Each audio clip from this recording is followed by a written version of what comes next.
Chum TV. Furaha kiganjani.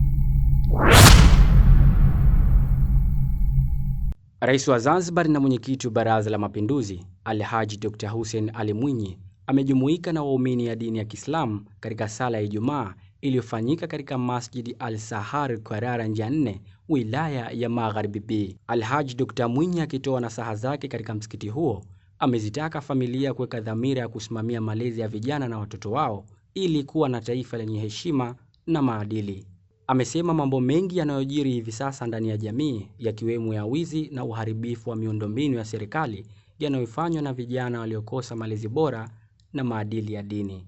Hii ni Chum TV. Usisahau kusubscribe, kulike, kucomment na kushare. Jina langu ni Hassan Said. Malezi kwa watoto wetu.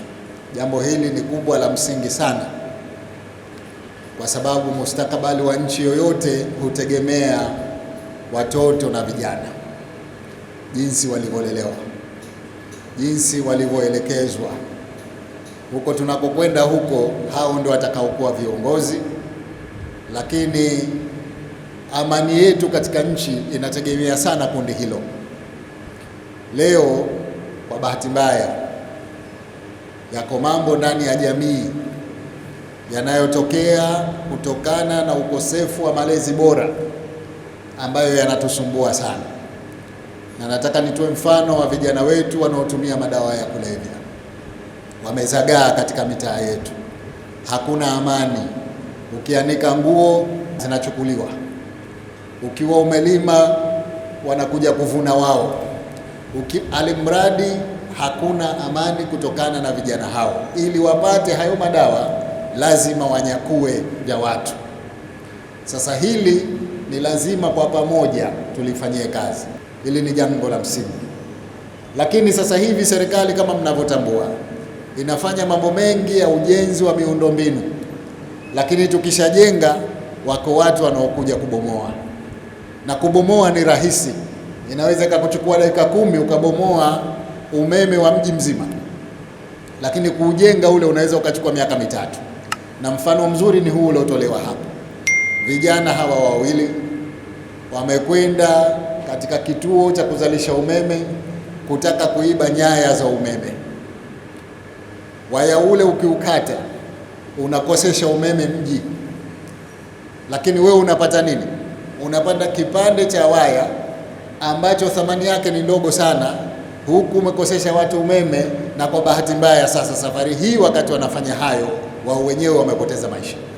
Hii barabara ya daraja bovu kuanzia mwanzo mpaka mwisho kule, taa zote haziwaki barabarani, kwa sababu kuna watu walikwenda wakatoa nyaya, zile nyaya za kopa, wanatafuta ile kopa, waya mwembamba hivi, ukiupeleka kuuza unapata pesa kidogo sana, lakini pale barabara nzima kuanzia mwanzo hapa Amani mpaka Mtoni kule hakuna taa.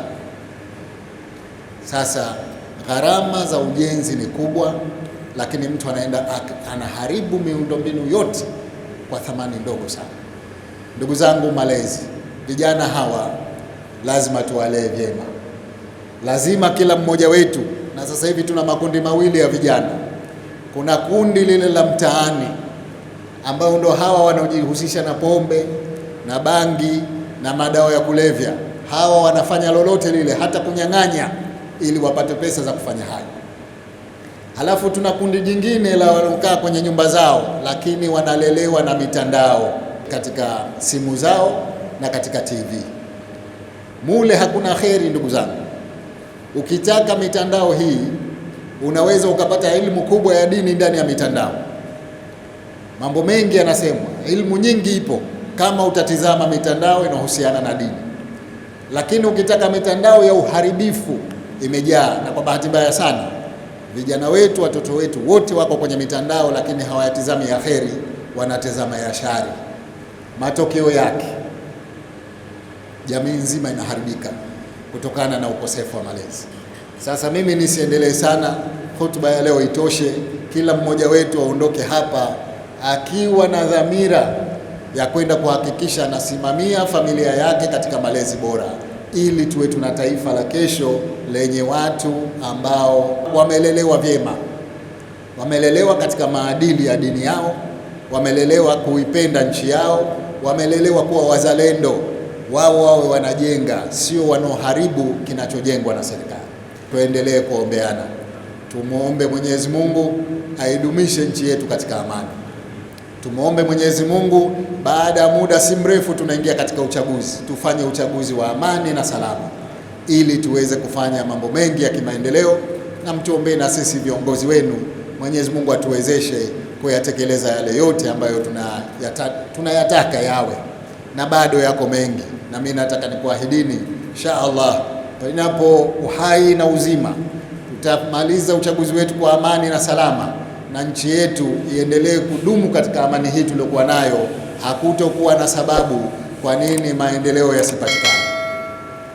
Amani ndio msingi wa maendeleo, mengine yatafuata, na natambua bado tuna mambo mengi ya kufanya kwenye sekta mbalimbali za maji, umeme sasa hivi unakatika sana, lakini yote haya yana ufumbuzi endapo nchi itaendelea kuwa katika amani.